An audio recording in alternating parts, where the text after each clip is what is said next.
Mais non, je suis sans voix là, bonjour. Le temps de vous en remettre, abonnez-vous. Hein. Je voudrais remercier Guadaflat d'avoir attiré mon attention sur cet événement majeur dans le monde de la moto. Franchement, je l'aurais certainement pas appris avant quelques heures sans lui. BM vient de présenter les nouvelles GS et GS Adventure 1250 2021. C'est majeur parce que je rappelle que la GS, c'est la moto de gros cylindrée la plus vendue au monde. Chaque nouveauté la concernant est donc un événement. Alors, qu'ai-je à vous apprendre? Eh bien déjà qu'elle fête ses 40 ans, la GS, comme moi. Et du coup, BM y va de sa déco 40 Years GS Edition, qui rend clairement hommage à l'iconique R100 GS, avec son coloris noir et jaune, qui lui va plutôt très bien d'ailleurs. Et cette édition 40 ans s'accompagne d'un nouveau type de finition, ou de pack d'équipement si vous voulez. La finition Pro.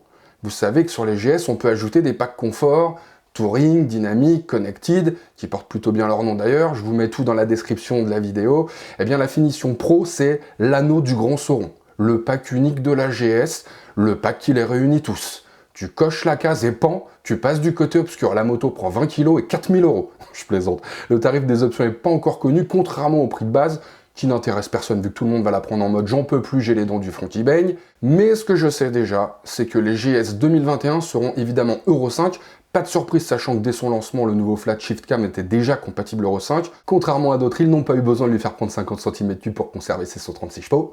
En revanche, en plus des modes de conduite road, dynamique, etc., on va voir apparaître un nouveau mode, le mode Eco. J'ai bien dit apparaître, parce qu'à mon avis, ça va être du furtif. Regardez-le bien une fois, imprimez-le bien dans vos rétines, parce qu'une fois au guidon, vous ne le reverrez certainement plus jamais. Contrairement au mode Pro, eux, qui offrent un contrôle dynamique du frein moteur, ils auront certainement plus de succès. L'ABS Intégral Pro devient un équipement de série, ça c'est bien, d'autant que l'intervention du cornering ABS, qui dit pas son nom, s'ajustera en fonction du mode de conduite maintenant. Le Hill Start Control, c'est l'aide au démarrage en côte et en descente quoi. Ça passe aussi en série. Du coup, bim, le Hurricane.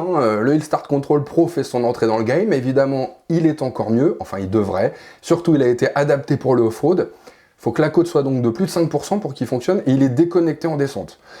Une prise 12 volts et une prise USB 5 volts sont maintenant proposées de série. Youpi. Les selles chauffantes pilote et passagers font leur apparition en option. Ainsi que des rehausses de guidon de 30 mm.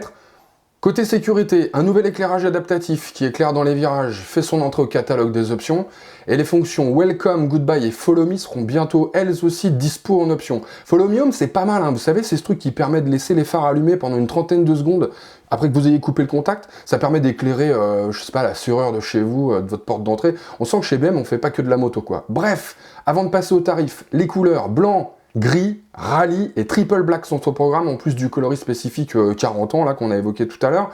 Et ça vous aura pas échappé, les triple black ont souvent signé la fin d'un cycle chez BM.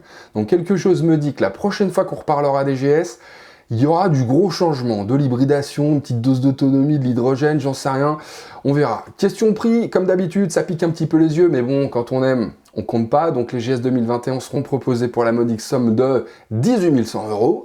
C'est 500 € de plus qu'aujourd'hui, et à partir, hein, donc on va dire 21 500 full option à peu près.